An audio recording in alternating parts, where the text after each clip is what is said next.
안녕하세요. 서울 아산병원 영양팀 임상영양사 김초롱입니다. 오늘 제가 말씀드릴 주제는 어르신을 위한 식생활 관리입니다. 오늘 강의 순서는 노년기 영양관리 중요성에 대해서 알아보고 식생활 관리 어떻게 하시면 좋을지 그 방법에 대해서 말씀드리겠습니다. 그리고 나이가 들면서 여러 가지 증상과 질환으로 인해 식사가 어렵기도 한데요. 그때 식사 요령에 대해서 말씀드리겠습니다. 마지막으로 안전하고 깨끗한 식생활 관리에 대해서 말씀드리겠습니다. 노년기 영양관리 왜 중요할까요?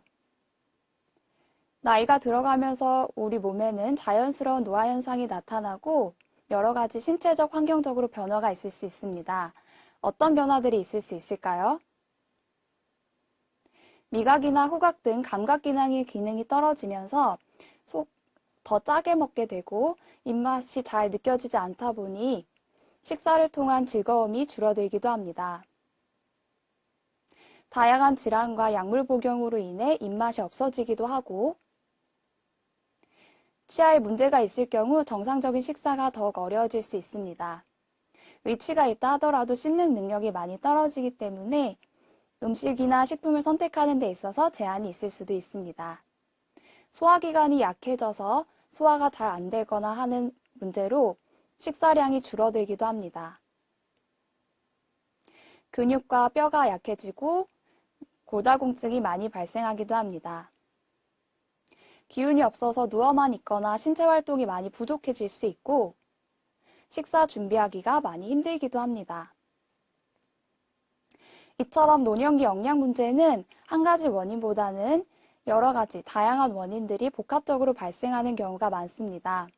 다양한 변화들로 인해 식사량이 줄고 신체 활동량이 줄고 이로 인해 영양 섭취가 고르지 않거나 부족하게 되면 영양불량 위험이 높아질 수 있습니다. 영양적으로 불량하게 되면 질병이나 건강 위험이 높아질 수 있겠습니다. 건강한 노년을 위해서는 어떻게 해야 할까요? 제때에 알맞은 양으로 골고루 균형적으로 식사하는 것과 규칙적인 운동, 생활 습관을 병행하여 건강한 생활 습관을 만드는 것이 중요합니다. 균형적인 식사와 규칙적인 운동을 통해 좋은 영양 상태를 유지하면 질병의 발생률을 낮추고 병의 회복이나 치료 효과를 높이고 궁극적으로는 삶의 질 향상에 영향을 미치므로 노년기 영양관리가 중요하겠습니다. 그렇다면 어르신을 위한 식생활 관리에서 균형적인 식사, 건강한 식생활은 어떻게 할 수 있을까요? 첫 번째로 하루 3끼니 거르지 않고 규칙적인 식사를 합니다. 끼니를 거르는 횟수가 많아지면 하루 동안 식사량이 많이 부족해질 수 있고 간식으로 식사를 때우거나 아니면 한 끼 몰아서 과식하는 경우가 많아질 수 있습니다. 두 번째로는 균형적으로 먹습니다. 이 그림은 한국영양학회에서 제시한 식품 구성 자전거인데요. 곡류, 어육류, 채소, 과일, 우유 유제품으로 뒷바퀴가 구성이 되어 있습니다. 이 5가지는 기초식품군입니다. 곡류군은 우리 식사에서 주로 주식이 되는 밥뿐만 아니라 빵, 감자, 고구마, 국수, 떡처럼 이러한 다양한 것들이 포함이 되고 우리 몸에서 에너지, 힘을 내주는 역할을 합니다. 탄수화물 영양소가 풍부히 들어 있습니다. 고기, 생선, 달걀, 콩류에는 단백질 영양소가 많이 들어있고 우리 몸을 구성하고 근육을 만들고 면역력을 유지하는 데 꼭 필요합니다. 우리나라 노인들을 대상으로 한 연구들에서 이 단백질이 특히 부족하다고 되어 있는 경우가 많아 질 좋은 단백질을 매 끼니 드시는 것을 권장드립니다. 채소에는 비타민, 무기질, 식이섬유소가 풍부하고 우리 몸에서 여러 기능을 조절해주는 역할을 합니다. 매 끼니 2가지 이상 나물, 생채, 쌈 등 절이지 않은 채소를 포함시켜서 드시는 것이 좋습니다. 과일 역시 비타민, 무기질이 풍부하고 매일 1~2개 정도 먹는 것이 적당합니다. 우유, 유제품류에는 칼슘이 풍부하며 골다공증 예방 관리에 효과적입니다. 매일 1~2잔 드시는 것을 권장드립니다. 그럼 어떻게 균형적으로 먹을 수 있는지 식사를 한번 차려보겠습니다. 첫 번째로 주식으로 밥이 왔고 밥 대신에 빵이나 감자, 고구마, 면 종류가 와도 괜찮습니다. 새우볶음이나 불고기가 반찬으로 단백질이 풍부한 어육류찬으로 왔습니다. 채소 반찬은 어디 있는지 한번 찾아볼까요?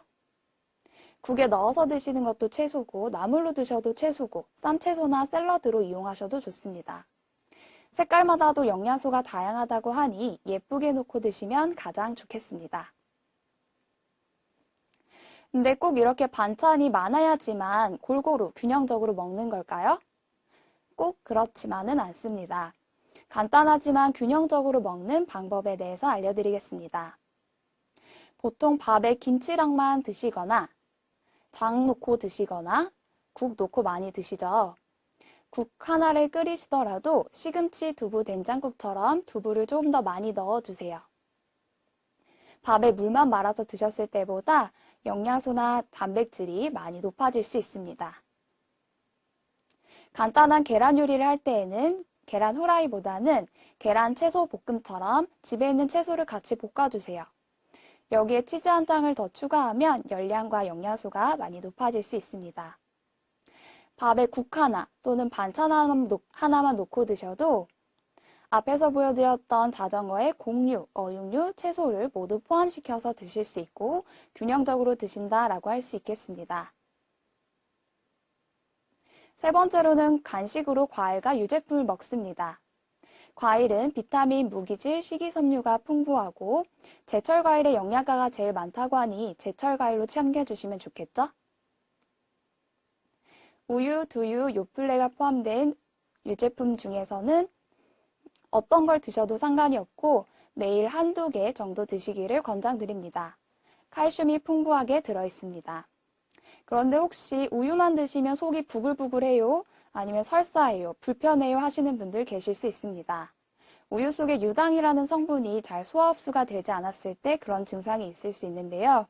그때는 우유 대신에 두유나 요플레로 바꿔 드시거나 시중에 유당 성분을 분해해 놓은 우유가 있습니다. 유당 분해 우유를 선택해서 드셔도 좋겠습니다. 그리고 찬 우유로 드시는 것보다는 따뜻하게 데펴서 드시고 조금씩 나눠서 드시는 것이 방법이 될 수 있습니다. 간식으로 과일 유제품을 챙기실 때 과일과 우유를 같이 갈아 드셔도 좋고 요플레에 과일을 넣어서 드셔도 좋겠습니다.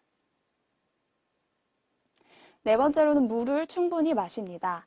하루 6컵 내지 7컵 이상 충분히 드시는 것을 권장드리고 여기서 한 컵 기준은 종이컵 1컵 생각하시면 됩니다. 어르신들은 특히나 물을 더 많이 마시지 않는 경우가 많아서 탈수나 또 여러 가지 탈수 증상이 있을 수도 있는데요. 예방하기 위해서 생수병을 보이는 데다가 두고 눈에 보일 때마다 드신다든지 아니면 규칙적인 물 드시는 습관을 가지시는 것이 좋습니다. 마지막으로 신체 활동을 늘리고 규칙적으로 운동합니다.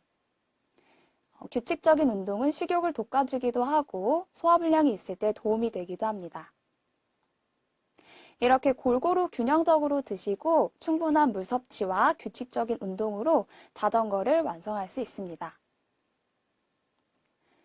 앞에서 말씀드린 식생활 관리 방법 잘 생각하고 지키셨으면 좋겠습니다. 그런데 여러 가지 증상이나 질환으로 인해 식사에 있어서 어려움이 있기도 합니다. 이때 어떻게 드시면 좋을지 식사 요령에 대해서 말씀드리겠습니다. 첫 번째로 저작곤란이란 씻는 것이 어려운 것을 말합니다.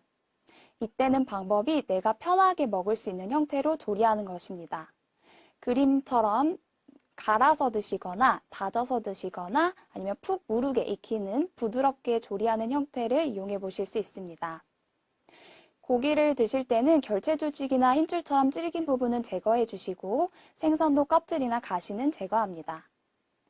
채소를 드실 때 질긴 부분이 있다면 제거하고 조리하시고 조금 더 편하게 드실 수 있습니다. 과일을 드실 때도 그냥 통째로 드시기보다 그림처럼 저며서 드시는 것이 도움이 될 수 있습니다. 연두부, 달걀찜, 으깬 감자, 통조림 과일 등이 편하게 드실 수 있는 형태입니다. 소화불량이 있을 때에는 방법이 죽과 연두부처럼 부드러운 음식으로 한 번에 많이 드시는 것보다 소량, 자주, 천천히 식사하시는 것이 방법입니다. 기름진 음식은 포만감을 유발하기 때문에 피해 주시는 것이 좋고, 자극적인 음식도 불편할 수 있기 때문에 피해 주시는 것이 좋습니다. 식후 적당한 운동은 도움이 될 수 있겠습니다. 골다공증이 있을 때는 칼슘이 풍부한 음식을 먹습니다. 칼슘이 풍부한 음식 예로는 우유, 두유, 치즈와 같은 유제품과 뼈째 먹는 생선, 해조류, 녹색 채소 등에 많이 들어있습니다. 특히 우유의 칼슘 흡수율이 높은 편으로 하루에 한두 잔 정도 드시는 것을 권장드립니다. 커피나 탄산음료에는 카페인이 많이 들어있는데 뼈에 칼슘이 흡수되는 것을 방해하므로 줄이는 것이 좋습니다. 비타민 D는 칼슘이 흡수되는 것을 도와주고 많이 들어있는 음식이 계란 노른자나 연어, 고등어, 간에 많이 들어있습니다. 그러나 햇빛을 통해서도 많이 합성될 수 있기 때문에 방 안에 누워 계시기만 보다는 규칙적인 운동이나 산책을 통해 햇빛을 쬐어주시는 것이 좋습니다. 만성질환 고혈압, 당뇨, 고지혈증을 잘 관리하기 위해서는 세 가지를 기억하시면 좋겠습니다. 덜 짜게, 덜 달게, 덜 기름지게. 혈압 관리를 위해서는 덜 짜게 싱겁게 드시는 것이 필요한데요. 소금, 간장, 된장, 고추장 등 짠 이런 소스 종류들은 조금만 사용하시고 싱겁게 드시는 대신에 다른 맛들을 충분히 활용하는 것이 좋습니다. 식초나 레몬처럼 신맛을 활용하셔도 좋고 후추나 카레가루, 고춧가루처럼 향신료를 활용하시면 싱겁지만 조금 더 맛있게 드실 수 있습니다. 국이나 찌개의 국물에는 소금이 많이 녹아있기 때문에 국을 끓이실 때는 맑은 국으로 작은 그릇에 건더기 위주로 드시고 국물은 남기시는 것이 좋습니다. 젓갈이나 장아찌처럼 염장식품은 피하는 것이 좋습니다. 두 번째로는 덜 달게입니다.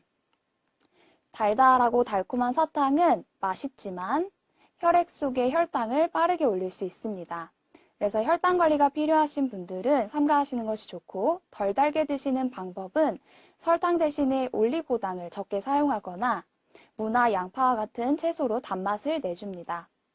간식으로 사탕, 초콜릿, 달달한 과자 대신에 적정량의 과일을 선택해서 드시고 탄산음료나 주스, 식혜처럼 달달한 음료 대신에 물이나 우유, 차 마시는 것이 좋습니다. 어르신들 믹스커피도 너무 좋아하시는데요. 믹스커피에도 설탕이 많이 들어있기 때문에 블랙커피로 바꿔 드시거나 설탕을 적게 넣어주시는 것이 좋겠습니다. 마지막으로 혈액에 이렇게 기름기가 쌓이는 고지혈증을 잘 관리하기 위해서는 적정 체중을 유지하고 덜 기름지게 드시는 것이 방법입니다. 고지방 음식은 피하고 갈비나 삼겹살처럼 기름기가 많은 육류보다는 담백한 살코기로 챙겨주시는 것이 좋습니다.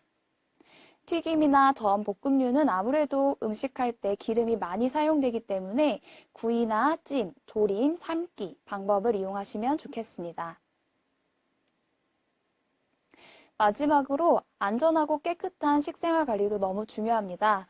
꼭 지키셨으면 하는 것 3가지 정도 간략하게 말씀드리겠습니다. 첫 번째로는 식사 준비 전이나 음식 드시기 전에 유통기한을 꼭 확인해 주세요. 유통기한이 많이 지날 수 있는 것이 후추나 소금, 설탕, 케찹, 마요네즈처럼 소스나 향신료 종류들입니다. 몇 개월, 몇 년 지나 있는 것들도 있을 수 있어 오늘 집에 가셔서 유통기한이 지난 것은 없는지 한번 확인하시면 좋겠습니다. 계란 유통기한도 상온에서는 7일, 냉장 보관했을 때 35일 정도입니다. 이보다 오래 두고 드시는 경우가 많은데요. 조리하시기 전에 상하진 않았는지 확인이 필요합니다. 견과류도 수분이 없고 또 보관이 쉽기 때문에 1년 이상 두고 드시는 분들도 계십니다. 그러나 평균 유통기한은 2개월에서 4개월 정도이고 주로 지방으로 이루어져 있다 보니까 산소나 습기와 만나면 잘 산패될 수 있고 맛과 향이 변할 수 있습니다. 그리고 혹시 보관이 잘못되어서 곰팡이가 생긴다면 독성을 가지고 있고 또 잘 눈에 보이지 않을 수 있기 때문에 주의가 필요합니다. 식품을 사시면 큰 글씨로 유통기한을 꼭 적어두세요. 그리고 유통기한이 지난 음식은 바로 버려주세요. 괜찮겠지 하고 드셨다가 오히려 크게 탈나실 수 있습니다. 식사 준비 중에는 같은 칼 도마로 고기, 생선, 채소, 과일 등을 한 번에 다루지 않으셨으면 좋겠습니다. 고기나 생선에 눈에 보이지 않은 균이 있을 수 있고 이 균이 다른 채소나 과일에 옮겨갈 수 있습니다. 가장 좋은 것은 식품별로 칼 도마의 색상을 다르게 하면 위생적으로 조리하시는 데 도움 받으실 수 있습니다. 마지막으로 식사를 다 하시고 나서 남은 음식은 가열해 주시고 완전히 식혀서 냉장, 냉동 보관해 주세요. 가장 좋은 건 식사하시기 전에 미리 한 끼니 드실 만큼만 덜어서 드시는 것이 가장 좋습니다. 여기까지 어르신을 위한 건강한 식생활 관리에 대해서 알아보았습니다. 앞으로 잘 실천하시고 건강하게 식생활 하시면 좋겠습니다. 경청해 주셔서 감사합니다.